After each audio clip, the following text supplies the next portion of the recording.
Ayer le compartimos una parte de las reflexiones del internacionalista Farid Kajat sobre las perspectivas del alto al fuego exigido por el Consejo de Seguridad de la ONU en Gaza, con un Estados Unidos, como veíamos, que sí se encuentra presionado al interior y también internacionalmente, pero sin mucha intención de cambiar su posición histórica al lado de Israel. ¿Qué pasa con otros actores? De nuevo, el panorama no es muy alentador desde el punto de vista de los que tradicionalmente han incidido en situaciones como esta, es decir, los gobiernos de países preponderantes. Sin embargo, otros vehículos han abierto camino.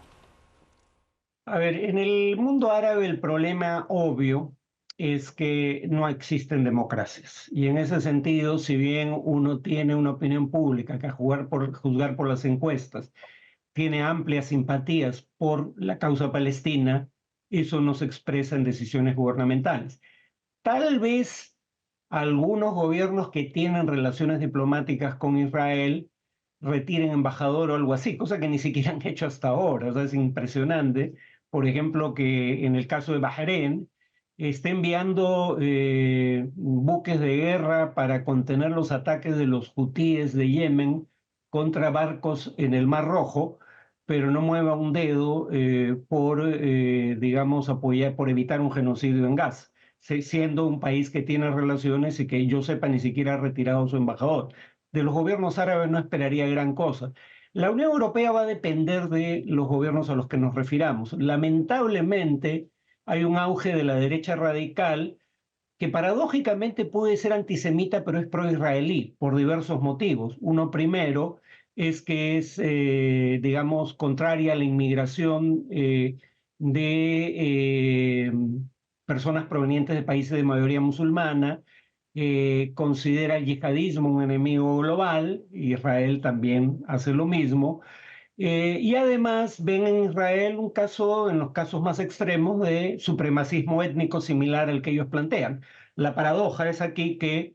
estos grupos plantean un supremacismo blanco, en el cual no incluyen a los judíos de sus propios países, pero ven a Israel como un Estado supremacista judío, y en ese sentido un ejemplo a seguir. Pero esa es la paradoja, son pro-israelíes y antisemitas al mismo tiempo en muchas ocasiones. Mientras más influencia tengan esos partidos en los gobiernos europeos, menos probable es que Europa haga algo sustantivo. Yo esperaría, sin embargo, que bueno, el gobierno alemán tiene su propia culpa histórica que expiar y no se atreve nunca a criticar a Israel significativamente. Esperaría algo más de gobiernos como el francés, pero no mucho más, lamentablemente. Creo que por donde va esto a afectar a Israel es, uno, sociedad civil, campañas de boicot económico, y dos, cortes internacionales. O sea, en Israel todavía no asimilan el hecho de que están en la picota por la comisión del peor crimen concebible bajo el derecho internacional humanitario, genocidio, porque no pueden concebir la idea de que el pueblo que fue víctima de un genocidio hace menos de un siglo sea acusado de cometer un crimen equivalente, no similar al holocausto, pero digamos bajo la tipificación actual en el derecho internacional, repito, a menos de un siglo de que ellos padecieran algo similar. Y justamente hablando de las Cortes Internacionales como un vehículo, una posibilidad, Farid Kajat cierra su análisis con la paradoja sobre quienes han sido invisibles para detonar su acción y quienes hoy la han convertido en una posibilidad sancionadora. Pero eventualmente eso va a fructificar y va a haber sanciones. Y en el caso de la Corte Penal Internacional va a haber sanciones contra individuos específicos. Ahora, llama la atención, sin embargo, con esto concluiría la respuesta,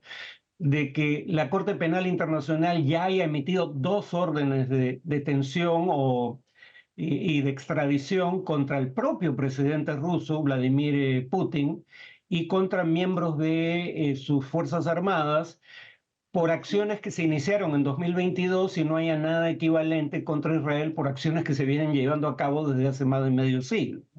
Si el derecho internacional es un avance civilizatorio, y yo tiendo a creer que lo es, ha quedado claro que no es algo que solo Occidente, digamos, lleve a cabo o plantee como estandarte, sino que a veces puede ser utilizado en contra de las propias potencias occidentales, como ocurre con la denuncia contra Israel que ha tenido que ser formulada por un país del mundo en desarrollo, como Sudáfrica, o las denuncias ante la Corte Penal Internacional promovidas por países en desarrollo, como México y Chile. O sea, la buena noticia es que las potencias intermedias están haciendo en favor del orden internacional basado en reglas aquello de lo que siempre se han vanagloriado las potencias occidentales, pero respecto a lo cual siempre han tenido una actitud francamente autocomplaciente, porque siempre reivindican el derecho internacional como avance civilizatorio aportado por Occidente a la humanidad, pero cuando se trató de sancionar a la Sudáfrica del apartheid, arrastraron los pies durante décadas, y lo mismo han hecho en el caso de Israel, y no es casual, por ende, que sea la Sudáfrica post-apartheid la que lleva a Israel a la Corte Penal a la Corte Internacional de Justicia.